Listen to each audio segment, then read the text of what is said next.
So at this point, I'm still in the worst pain that I've ever felt in my life. My pain at this point is a level 10. This whole time, like, I just feel like my body is just not my own. I'm having hallucinations. My head feels like it is just on fire. I just felt like nothing that they were giving me was helping me at this point.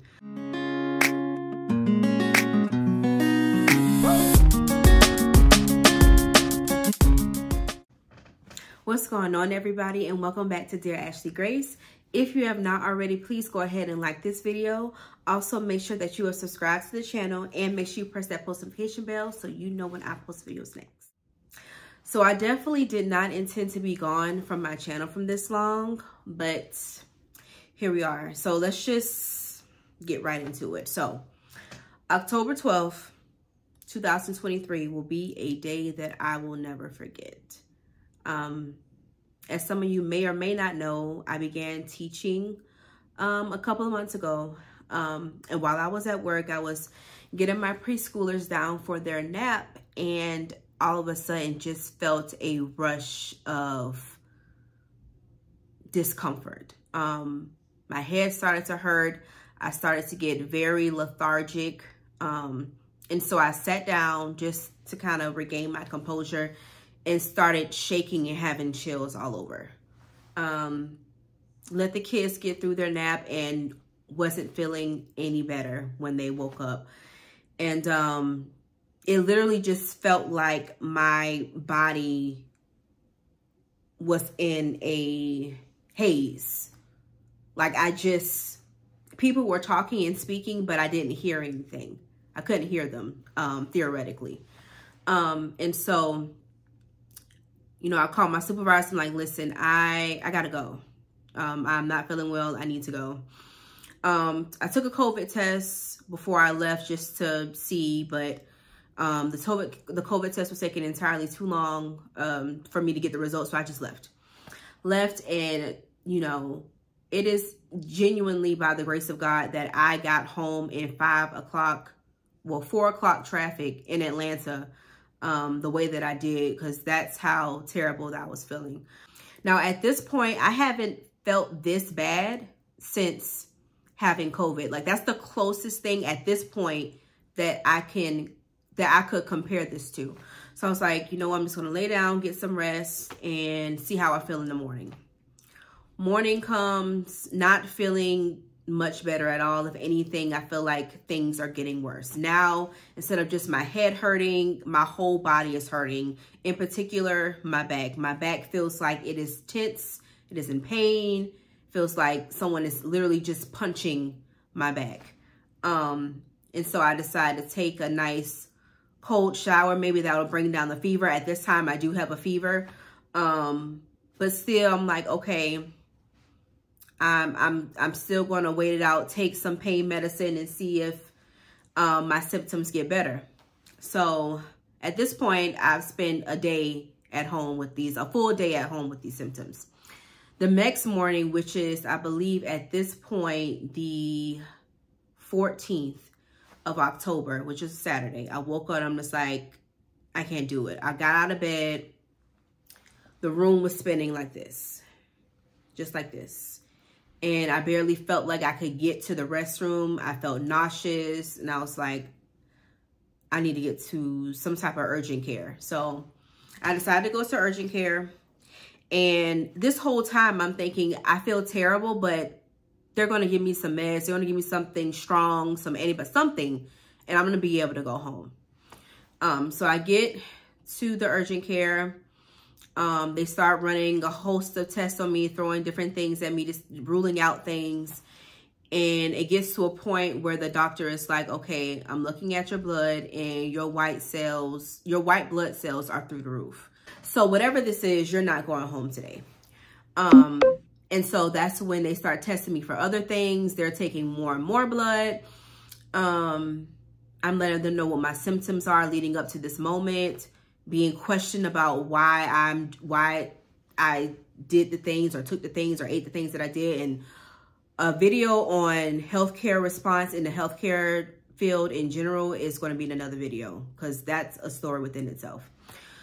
So anyway, at this point, it's more than what the urgent care can do, and they are getting advice from other disease infectious doctors to see what this can be, if it's not COVID, if it's not everything else that they test me for. And then they come back and say, hey, this is probably meningitis. This is what they think this may be. And so we're going to transfer you. So they transferred me to the hospital through ambulance, and that's why I was like, okay, this is a lot more serious than I thought that it was. So get to the hospital, and immediately they give me a spinal tap. Take even more blood for things. And for some reason, even at the urgent care, when I laid on my left side, I would always throw up. Always. Like I would try to avoid even turning to my left, because that side felt the most achy out of everything. Out of everything that was going on with my back, my left side felt the worst. And so finally they get me admitted. I get into a room, and I'm able to, you know, have my family there. My mom came, you know, my sister was already here, obviously. And so my family is here, and at this point we're waiting for test results to come back to pinpoint to see what this is. And finally, I think even after the first day that I was admitted, they finally came back and said it's essentially pneumonia, which caused meningitis. So I'm like, this why, how did I get this? Essentially they said that it's environmental. So in a nutshell, they don't know. They don't know how I could have gotten it. They kept asking me, had I traveled outside the country? Have I did this? Have I did that? All no. So at this point, I genuinely don't know.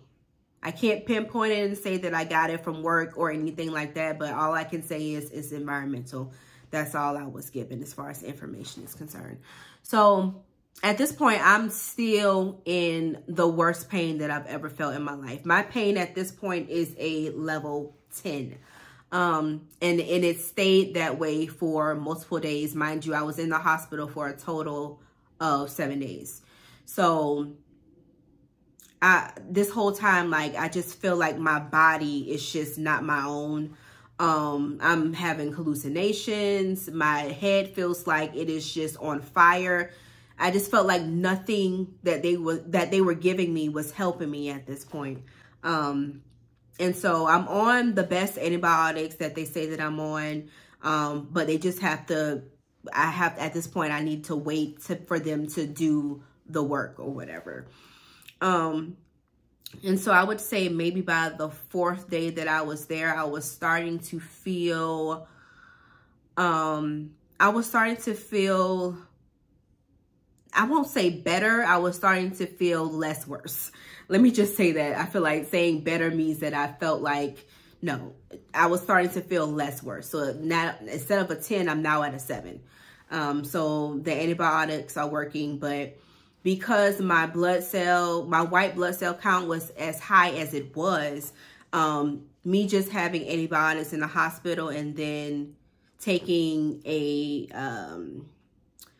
pill form at home wasn't going to work.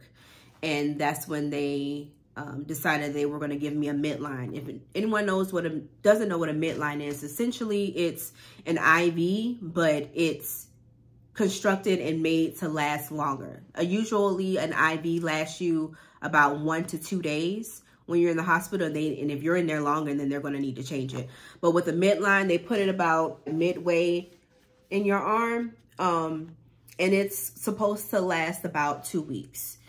And so eventually they put a midline in, and that was going to be what I took home with me to finish out the rest of my antibiotics. So when I got maybe to the 3rd to last day of being in the hospital, at this point, before then, everyone was doing my communicating for me, communicating to my employer, communicating to other family members, to friends, because I was so incapacitated, I just could not. So third to last day, at this point, I felt that I could, you know, find the strength to have phone calls and talk to people. And so my doctor calls me on the hospital phone, and I answer it, and I answer it with my left side. And I noticed I can't hear her. So I switched it to my right side, and I was like, okay, hey, I can hear you now. What's going on? And I thought back and I was like, that's kind of weird. And so I just get someone to, you know, call me on my personal phone, and I put it up to my left side again, and I can't hear them. Then I go to my right side, and I can hear them fine.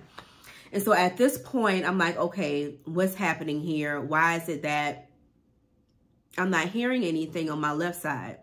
And so I immediately call my doctor. I'm like, my nurse, I'm like, listen, I need to get in contact with my doctor.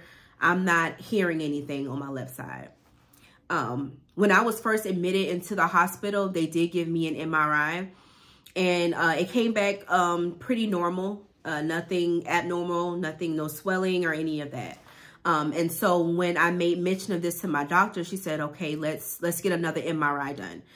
And when that MRI came back, they saw that there was inflammation on the left side of my ear canal. Well, with meningitis, it's very common to experience inflammation and or hearing loss. And at that point, I was feeling bad, but at that point I was like, what is happening to my life right now? What genuinely is going on right now?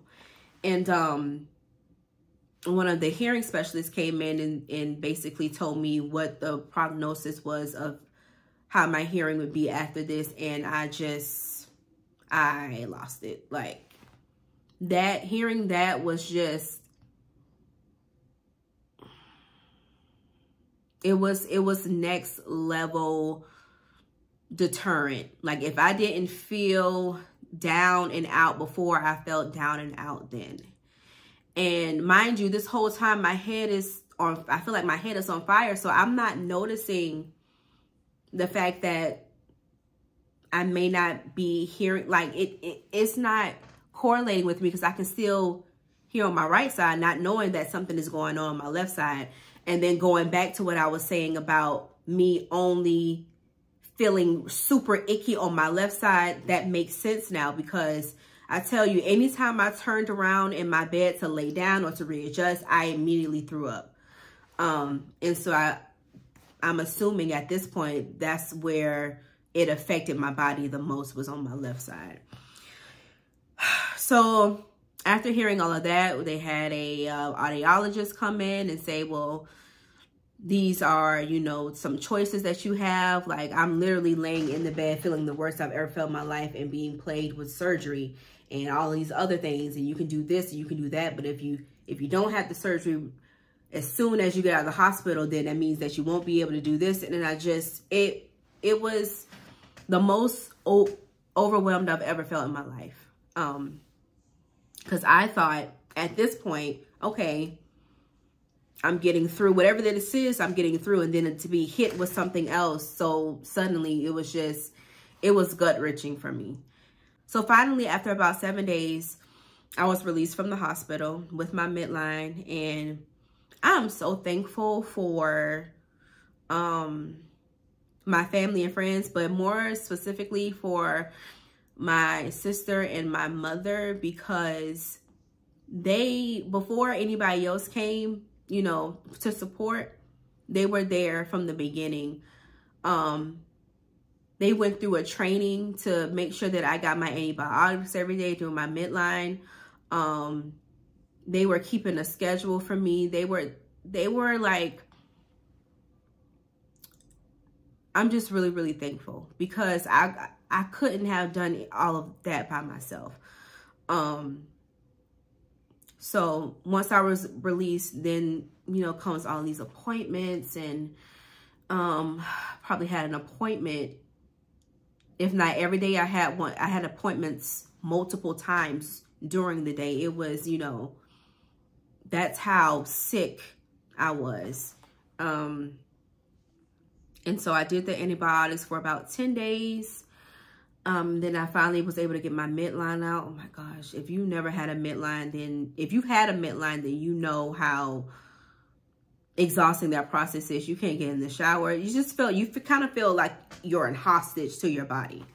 So once I was done with that, then I had to deal with the whole hearing loss and what the prospects was for that and what life would look like for me after that. And I can honestly say all of it looked super murky. Like, I thought it was, there were moments where I thought I was going to wake up from a really bad dream, because that's what it felt like. Like, this felt like the worst dream ever, and I was just going to wake up.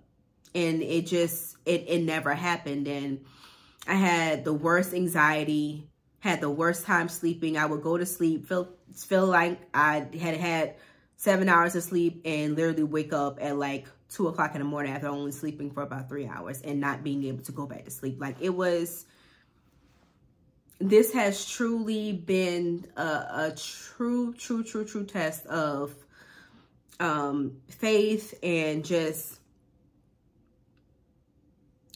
not knowing what is going to come next. But I will say, from this entire experience, even though I'm still going through, I'm still in physical therapy due to the hearing loss, because it disturbed my vestibular system, which is your balance system. I'm still going through that. Even with all of that, I'm just blessed that I'm still here, because it could have been the opposite. And you know, I was thinking, oh, I'm not what I was before. But then I had to stop and I had to say, but look at what I still have. Look at what I do have. Because there's a lot of people who could have been in my situation. There's a lot of people who are in my situation who experienced a significant medical situation that was life-changing and go home to nothing, or they don't have anyone to go home to. And so with all of this, I'm just thankful that I have that. I'm just thankful that I'm here, that I'm able to speak to you all, that I'm able to still see my family, that I'm able to still see my friends, and